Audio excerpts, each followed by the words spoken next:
Hello, traders. This is Andy with Trade Ideas. It is August the 10th on a Thursday, and looking at the markets here, been seeing some selling pressure now for a few weeks here. And you can see by every time we try to make a move higher, we've got several, pretty decent red candles and closing on lows. Totally different look than what you've seen over here as we're moving up higher.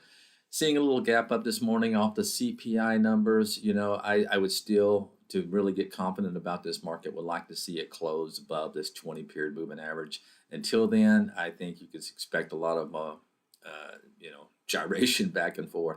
But real quick, let's take a look at some opportunity. I mentioned this one yesterday, ON. I'm still liking it. Let's put an alert right there at the I guess it would be not the all-time high, but the several month high anyway. I'll have to go back and look, but I'm just kind of eyeballing it here. Another one on the list is Lee. Now, I've been in this Lee for a long time. I thought they had blowout numbers the other day. This was kind of a sell the news event, in my opinion. So it is gapping up quite a bit today. Look for it to take out this 3-day high, and I think you could work on this gap, higher there in that LI. CCJ, the uranium stocks have been holding up pretty good. CCJ is the best of breed. Liking the way it's holding up, comparing this to what we've seen in the SPY, that's relative strength.